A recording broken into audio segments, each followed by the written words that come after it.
Amaravati రాజధానిపై YCP మూకల విషం చిమ్ముతూనే ఉన్నాయి. ఇప్పటికే అమరావతి రాజధాని కోసం 29 గ్రామాల్లో 34,000 ఎకరాల భూమి రాష్ట్ర ప్రభుత్వం 2015లోనే సేకరించింది. ఇక 2019లో వచ్చిన తర్వాత అరాచక ప్రభుత్వం 3 రాజధానులు అంటూ విశాఖలో రుషికొండ గుండు వరకు ఒక ప్యాలెస్ అయితే నిర్మించారు. ఆ ప్యాలెస్లో 5-6 భవనాలు ఉన్నాయి, మరి అదే 3 రాజధానుల అని ప్రచారం చేశారు. ఇక అమరావతి రాజధాని విస్తరణ కోసం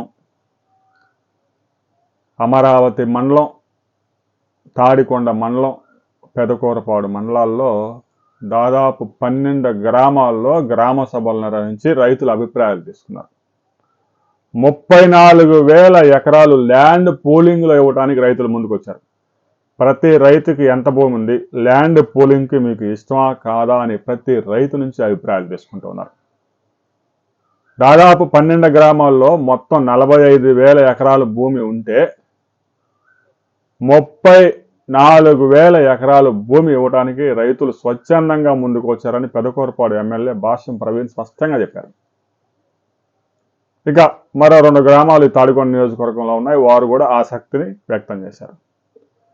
రైతులు ఎవరైతే స్వచ్ఛందంగా ముందుకు వస్తారో ఆ ప్రాంతాల్లోనే అమరావతి రాజధాని విస్తరణ జరగబోతా ఉంది.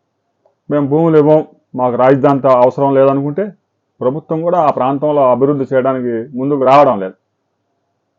పెదపరిమి, పెదగాకాని, కంతేరు, కొప్పురావురు ఈ ప్రాంతాల్లో భూములు ప్రభుత్వం తీసుకోవాలని చూసింది, కానీ ఆ ప్రాంతాల్లో భూములు ఇవ్వడానికి చాలా మంది సిద్ధంగా లేకపోవడంతో ఆ ప్రాంతాన్ని వదిలేసింది. అందుకే అమరావతి రాజధాని పల్నాడు జిల్లాలోకి పెదకూరపాడు నియోజకవర్గంలోకి ప్రవేశించింది. సహజంగా అయితే అమరావతి రాజధాని ఇప్పుడున్న ప్రస్తుతం 29 గ్రామాలతో పాటు తాడికొండ మీదుగా గుంటూరు వరకు గోరంట్ల మీదుగా విస్తరిస్తే గుంటూరు, అమరావతి, విజయవాడ మొత్తం నగరం అయిపోయాయి. కానీ అమరావతిని పెదకూరపాడు వైపుగా తీసుకెళ్ళడానికి ప్రధాన కారణం ఇదే.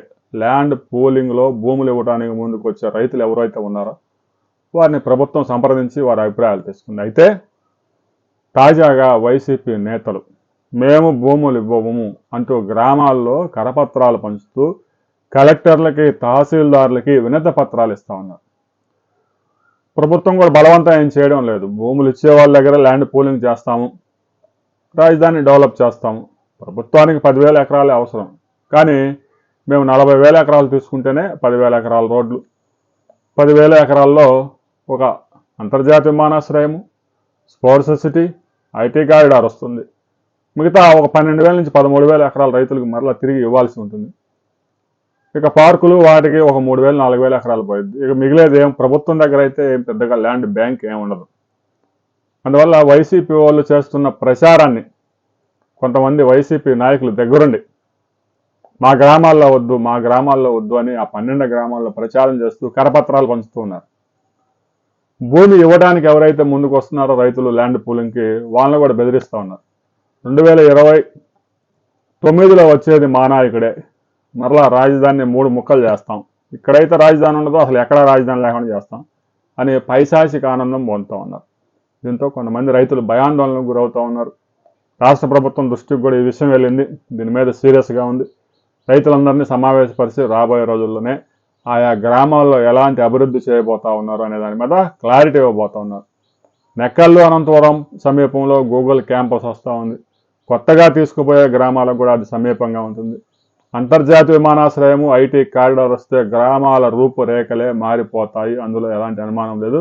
వైసీపీ చేస్తున్న విష ప్రచారానికి రాబోయే కొద్ది రోజుల్లోనే రాష్ట్ర ప్రభుత్వం సమాధానం చెప్పబోతా ఉంది. తర్వాత మనం మరిన్ని వివరాలతో మరో వీడియోలో తెలుసుకుందాం.